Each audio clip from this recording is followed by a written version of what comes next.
Welcome back. Bulletin का सिलसिला आगे बढ़ाएंगे। बात हो रही है कोरोना वायरस के हवाले से। आपको बताएं कि कोरोना वायरस इस वक्त दुनिया भर में जहां बेकाबू हो चुका है, वहीं सिंध के हवाले से बात करें तो इस वक्त 87 अफराद कोरोना वायरस से तस्दीक हो चुकी है कि मुतासिर हैं। साथ ही साथ आपको बताएं कि सक्खर के हवाले से 151 केसेस रिपोर्ट हो चुके हैं। लाड़काना के हवाले से बात करें तो 83 नमूने अभी आना बाकी हैं। आपको अपडेट करें कि इस वक्त लोगों में काफी खौफ व हिरास भी देखने को मिल रहा है। कराची में कोरोना वायरस के मजीद बढ़ते केसेस, महकमा सेहत सिंध की जानिब से कराची में 87 अफराद में कोरोना वायरस की तस्दीक हो चुकी है। साथ ही साथ आपको बताएं कि इस वक्त एक शख्स जाम बहक भी हो चुका है। और वजीर आला सिंध के हवाले से बात करें तो वजीर आला सिंध की जेर सदारत रोजाना की बुनियाद पर इस वक्त टास्क फोर्स का इजलास भी हो रहा है। इसी पर मजीद बात करेंगे। हमें बुलेटिन में ज्वाइन किया है गवर्नर सिंध इमरान इस्माइल साहब ने। बहुत शुक्रिया इमरान इस्माइल साहब, आपने अपना कीमती वक्त इनायत किया। जनाबे वाला बताइएगा, सूबाई सतह पर तो इकदामात भरपूर अंदाज में देखने में आ रहे हैं, विफाकी सतह पर जो इकदामात हैं वो कब सामने आएंगे और अवाम का शिकार जो अवाम इस वक्त हैं उनको किस तरह से इस सूरत हाल से निकाला जा सकता है? साहब बताइएगा, इस वक्त क्या मामलात हैं जो इस वक्त एक सूरत हाल काफी संगीन हो गई है? सिंध के हवाले से अगर बात की जाए तो सबसे ज्यादा केसेस जो हैं वो सिंध में ही रिपोर्ट हुए हैं। सिंध हुकूमत की जानिब से लॉकडाउन की बातें की जा रही हैं, जबकि विफाकी हुकूमत इसकी मुखालिफत में दिखाई देती है। जी देखिए, मैं समझता हूँ कि लॉकडाउन बिल्कुल एक्सट्रीम स्टेप है जो अगर कोई हुकूमत उठाती है, ख्वाह वो सिंध हुकूमत हो या कोई और, अगर लॉकडाउन की तरफ जाती है तो ये एक एक्सट्रीम स्टेप है। इस स्टेप को लेने से पहले हमें इसके नताइज भी देखने पड़ेंगे। पाकिस्तान में तकरीबन 30% लोग वो तबका है जो रोजाना की बुनियाद पर मजदूरी मेहनत करने के बाद रोज कमाते हैं, रोज खाते हैं, या ये वो लोग नहीं है जो 2-2, 3-3 महीने के राशन अपने घर पे रखना अफोर्ड कर सकें। तो लिहाजा उन लोगों का क्या होगा, उनके घर पे क्या हालात होंगे, वो किस तरह से जिंदा रहेंगे, उनके खाने पीने का किस तरह बंदोबस्त होगा, वो सारी चीजें हमें देखनी पड़ेंगी। आज भी हम देख रहे थे, मेरे पास कुछ इंडस्ट्रियलिस्ट आए थे और उनका कहना ये था कि क्योंकि पब्लिक ट्रांसपोर्ट के ऊपर पाबंदी लगी है, लिहाजा लेबर आज फैक्ट्री नहीं पहुंच सकी, तो जिसकी वजह से खास तौर से मैं जिक्र करूंगा फार्मास्यूटिकल कंपनीज का, दवाई बनाने वाली कंपनीज का, और उन कंपनियों का जो जिनका ताल्लुक खाने पीने की अजनास है, अशिया से है, यानी जैसे आटा, घी, दाल, चावल है, ये सब अगर बंद हो जाएंगे तो आप खुद अंदाजा लगाइए कि मुल्क किस तरफ जाएगा, या शहर किस तरफ जाएगा, या सूबा किस तरफ जाएगा।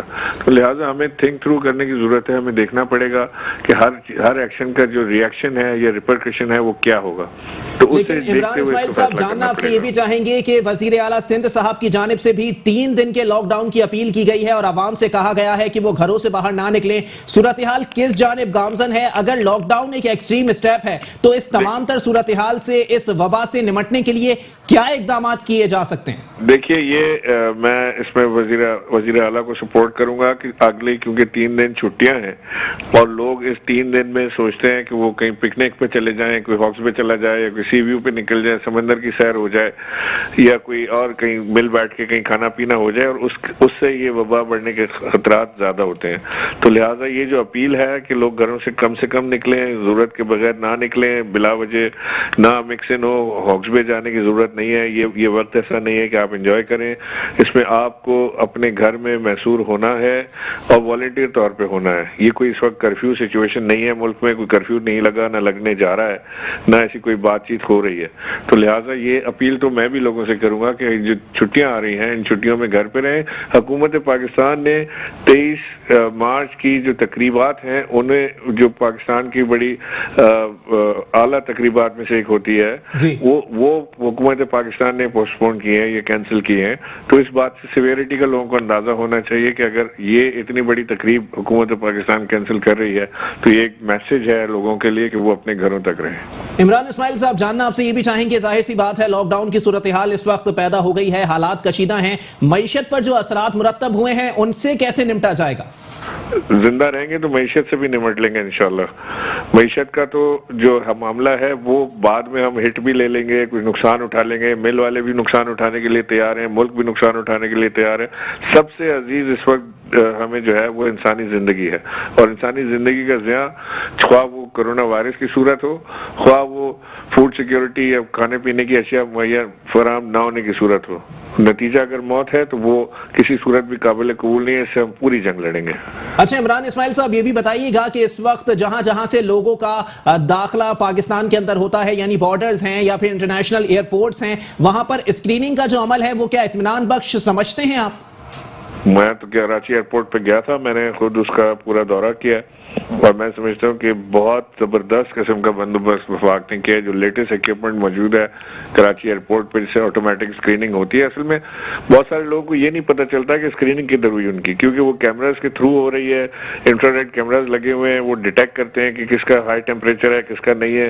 जिसका होता है उसे वो लाइन से बाहर निकाल लेते हैं, नहीं होता तो वो स्ट्रेट चला जाता है। तो शायद वो इक्विपमेंट लोगों की देखने में नहीं आता, क्योंकि मैंने खुद जाके अपनी आंखों से देखा है, उसको टेस्ट किया है। बहुत बेहतरीन और सोफिस्टिकेटेड इक्विपमेंट है, हाइजीन का बड़ा जबरदस्त ख्याल रखा गया है। खासतौर से वो अमला जो मेडिकल अमला एयरपोर्ट पे इस वक्त तैनात है, वो पूरा अपने भरपूर रिस्क लेके और दिन रात एक करके वहाँ पे मेहनत कर रहा है, जिन्हें हमें सलाम करना चाहिए। अच्छा इमरान इस्माइल साहब, ये भी बताइएगा कि जो सूरत हाल है, फील्ड अस्पताल का कयाम अमल में आया है मलीर में, एक्सपो सेंटर में, अगर सूरत हाल मजीद खुदा न खास्ता खराब होती है तो आगे स्टेप्स क्या लिए जा सकते हैं? देखिए, इसकी प्रिवेंशन जो है वो इसी पर मुनसर है कि आप कितना इससे जो जो चीजें आ रही हैं कि सफाई का अपना ख्याल रखें, बंदोबस्त करें चीजों का, उसके ऊपर डिपेंड करता है। हमने अभी 2 अस्पतालों का कयाम फौरी तौर से कर रहे हैं। एक लांडी में 250 बिस्तर का, जिसको हम क्वारंटीन में तब्दील कर रहे हैं, जो मुखैर हजरात के थ्रू हमने इसको किया है। KMC का अस्पताल था, उसको लेके हमने क्वारंटीन बनाया और NDA में हमें इसके अंदर चीजें, इक्विपमेंट, दवाइयाँ वगैरह प्रोवाइड करेगी। और हमने दूसरा अस्पताल जो है वो एयरपोर्ट होटल जो है, जो PIA का मिल्कियत थी, वो NDMA के हवाले किया है और NDMA उसको खुद चलाएगी और ऑपरेट करेगी। तो ये दोनों अस्पताल इंशाल्लाह अगले 3 से 4 दिन के अंदर खुल जाएंगे। अच्छा गवर्नर सिंध साहब, ये भी बताइएगा कि चाइना से भी टीम आ चुकी है, उसको किस तरह सामने लाया जाएगा, वो किस तरह काम करेगी और तमाम सूबों को उस पर ऑन बोर्ड लिया जाएगा? जी, चाइना से जो टीम आई है उससे तमाम सूबे और तमाम सूबों के जो सेहत हैं, वजीर वजारत जो सेहत की जो वजारत है, वो पूरी इसके अंदर इन्वॉल्व होगी। इसके साथ मिलके सब एक साथ इकट्ठे होकर काम करेंगे। मैंने आपसे अर्ज किया, कहीं पे भी तफरीक नहीं है, ये बिला तफरीक काम होगा। कहाँ किसकी हुकूमत है, कहाँ कौन अपोजिशन में, इससे कोई फर्क नहीं पड़ता।